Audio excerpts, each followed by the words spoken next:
Forensic team घटनास्थळी दाखल झालेली आहे। ज्या ठिकाणी स्फोट झाला त्या ठिकाणची आता संपूर्ण पाहणी केली जाते।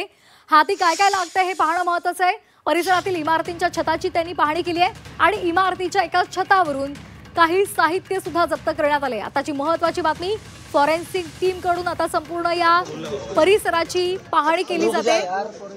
जे साहित्य मिळतंय ते साहित्य जप्त केलं जातंय। तिथल्या एका परिसरामधल्या इमारतीच्या छताची सुद्धा पाहणी केलेली आहे आणि त्या इमारतीच्या एका छतावरून काही साहित्य सुद्धा फॉरेन्सिक पथकाने जप्त केलेलं आहे।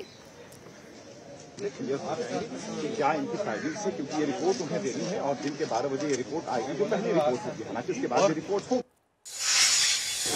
लाल किल्ल्याच्या जवळ आपण सध्या आहोत आणि लाल किल्ल्याच्या स्फोट नंतर आपल्याला इथे दिसतं आहे की कशा प्रकाराने फॉरेन्सिक टीम इथे पोहोचली आहे आणि ती पूर्ण एरियामध्ये ज्या ज्या सगळ्या पुरावे आहेत ते घेताना आपल्याला बघायला मिळतंय। बॅग आपल्याला दिसतीये, ग्रीन कलरचा एक सॅक दिसत आहे, त्यात कारचा पार्ट आहे। आता त्या I-20 कारचाच पार्ट आहे का ते बघितलं जात आहे। तसंच नव्हे, इतकंच नव्हे तर त्यांनी बाकीच्या ज्या पुरावे आहेत ते पण फॉरेन्सिक टीमने जागेवरून कलेक्ट केले आहेत आणि वेगळ्या वेगळ्या ज्या एक्सपर्ट्स आहेत त्याही बघायला भेटलेले। Forensic team, Delhi police team एकत्र मिळून आपल्याला इथे जे पुरावे घेताना आपल्याला बघायला मिळत आहेत। त्याच दरम्यान आपण हे पण बघतोय की कशा प्रकाराने हा पूर्ण जो परिसर आहे त्याला आता सफेद कर्टन्सने पूर्णपैकी बंद केलं गेलं आहे। काल हाच जो परिसर होता, मेन जो स्पॉट होता, त्याला कुठे ना कुठे ते ओपन ठेवलं गेलेलं, आता ते पूर्णपैकी बंद केलं गेलं आहे।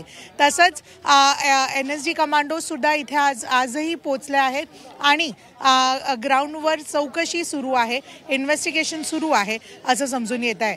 दिल्लीहून व्हिडिओ जर्नलिस्ट सदाशिव सतपती बरोबर मी उर्वशी कोना, झी मीडियासाठी। तर आपण जी आता झी 24 तासवर महत्त्वाची घडामोड पाहतोय ती घडामोड म्हणजे आता फॉरेन्सिक पथक त्या ठिकाणी संपूर्ण पाहणी करतंय। आसपासच्या इमारतींची सुद्धा पाहणी केलेली आहे आणि या इमारतीमधून काही साहित्य सुद्धा फॉरेन्सिक पथकाने जप्त केलेलं आहे। त्याचा तपास केला जाणार आहे आणि त्या संदर्भातला अहवाल नंतर सादर केला जाणार आहे। सध्या आपण ही दृश्य या संपूर्ण परिसरातली पाहतोय। ज्या ठिकाणी स्फोट झालेला आहे त्या ठिकाणी इतर तपास यंत्रणा तपास करतात, त्याचबरोबर फॉरेन्सिक पथक सुद्धा पोहोचले।